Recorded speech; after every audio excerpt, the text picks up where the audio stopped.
श्रीराम. आपण भगवंतासाठीच आलो आहोत. आपण स्वप्नात असतो तोपर्यंत स्वप्नच खरं आहे असं वाटतं.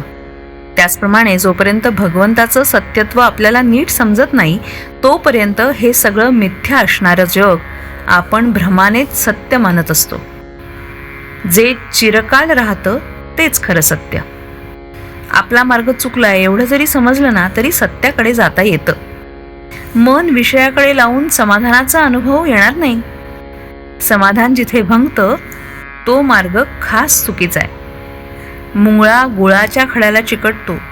मान तुटली तरी सोडत नाही, त्याप्रमाणे आपण विषय सुख सोडत नाही. याला काय करावं?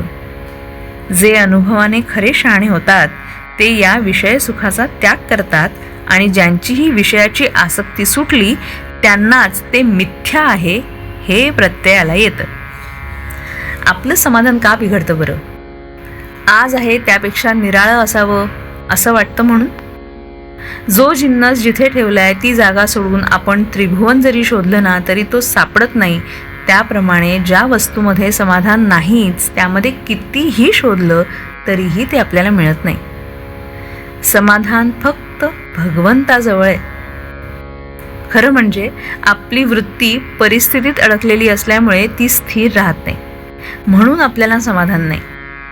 मनुष्य आहे त्या स्थितीला कंटाळून सुख मिळावं यासाठी जे करायला जातो ते शेवटी दुःखाचंच होतं. म्हणून आहे त्या परिस्थितीत समाधान मानायला शिकावं. आपण ज्या कार्यासाठी आलो ते कार्य झालं की समाधान होतं. मग जोपर्यंत आपल्या कृतीने आपल्याला समाधान होत नाही तोपर्यंत आपण त्या कार्यासाठी आलो नाही असं म्हणायला काय हरकत आहे? आपण भगवंतासाठीच आलो आहोत आणि त्याच्या प्राप्तीमध्ये आनंद आहे. जगातली कोणतीही दृश्य वस्तू आपल्याला मनाचं स्वास्थ्य देऊ शकत नाही किंवा ते नेऊ शकत नाही. मन भगवंताजवळ गुंतेल तेव्हाच स्वास्थ्य मिळेल.